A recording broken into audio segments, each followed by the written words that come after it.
the tutorial. Okay, so as you guys can see, I've already imported again today's image already here into Photoshop. Let's just double tap and rename that to basic. Great. So before I start doing the whole process, I quickly want to show you guys, here is obviously the after and as well the before and after. Great, so let's turn that off. We can actually delete the complete layer, and I'm quickly going to show you guys how to create the faded washed out effect. Before I start with that, also over here I'm just going to select the actions palette. If you guys don't have the actions palette, please go to window and select actions over here. Select the group over here and create a new action. Let's quickly rename this to faded effect, and I will also explain you guys after the tutorial why I've done this. Hit record over here, and now we're able to also record every step that we do. So I don't need to go and do that for every time when I retouch. I've already got that saved just as an effect, like almost a preset. Okay, great. So for the first start, I'm going to go to adjustments and select hue and saturation adjustment layer. Just going to keep it there for the moment. We're going to play with it in a minute. Now as well, I'm going to go back to adjustments, and I'm going to go to channel mixer over here and turn my image to black and white. Now first of all, I still need to also click this box saying monochrome over here, and that will change it to black and white. Now you guys are also welcome to do it with Lightroom, Camera Raw, whatever you please, or a different technique. I like to choose this one because it's quick and easy as well. Great, so I've already changed that. I'm not going to play with all of these sliders here. I'm literally going to go to hue and saturation, and now in hue and saturation I'm going to use the different channels over here, and then again tweak these different channels. Now as well, this is a portrait, so a lot of skin tones have a lot of red skin or red colors in the skin.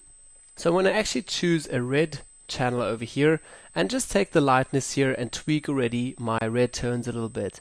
So let's also take that down a little bit. So as you guys can see, if I tweak that down even more, you will see all the red tones. Yeah, that's actually going to be affected here.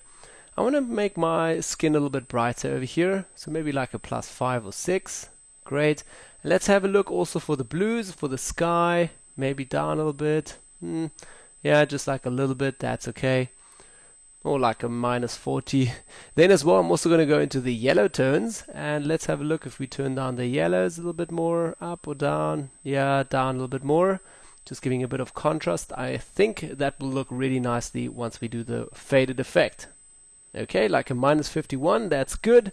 And now for the very important step again, we're going to go back to adjustments again, and just over here select the curves, and now we're going to create a little washed out effect with all our black and shadow areas. So for the first start again, here on the line, you just want to make like one anchor point over here, another one over here, and another one over here. Try not to move too many of those. Then as well, one over here, and as well the last anchor point, just our shadow areas. We're going to tweak that up all the way, and take this little guy, also tweak that up a little bit.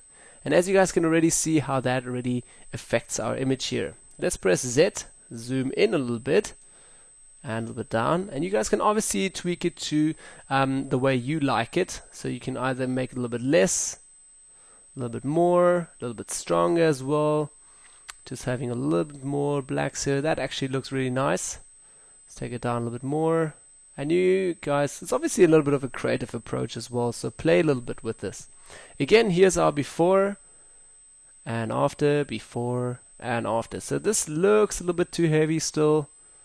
Maybe tweak it like so. Don't forget, you can also always take the opacity here from the layer down a little bit if you want to have it a little bit softer. I'm going to keep mine to 100, and I'm pretty happy with this actually. So again, zoom out a little bit, and that's already just the simple faded effect here.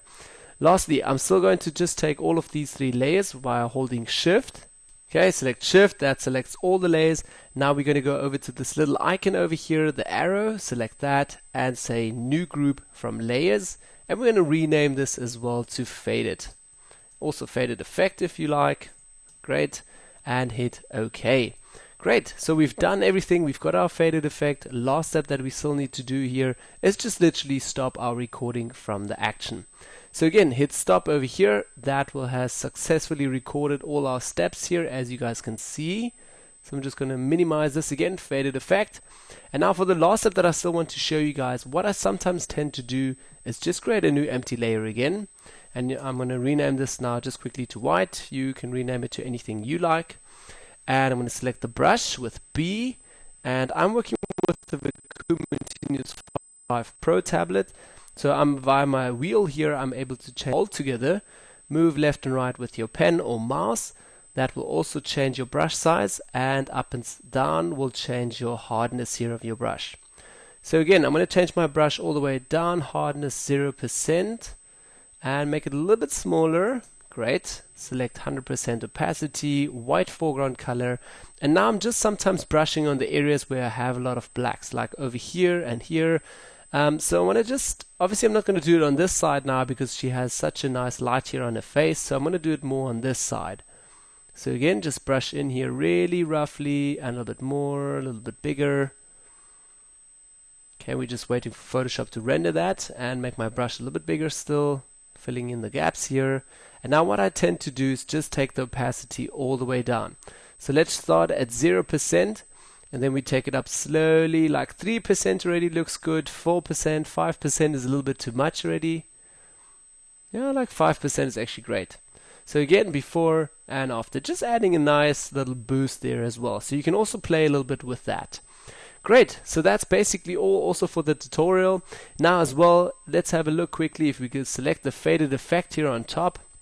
We can actually delete everything again, so the white and faded effect. When I come back next time into Photoshop and I want to run this process again, just with one click I can select faded effect, hit play over here, and Photoshop will do everything for me, as you guys can see. Great, so again, it's a little bit like it's a 2-second workflow, and I can continue with my work. Yeah, so this is basically how you do a faded effect in Photoshop. It's super simple, guys. Apply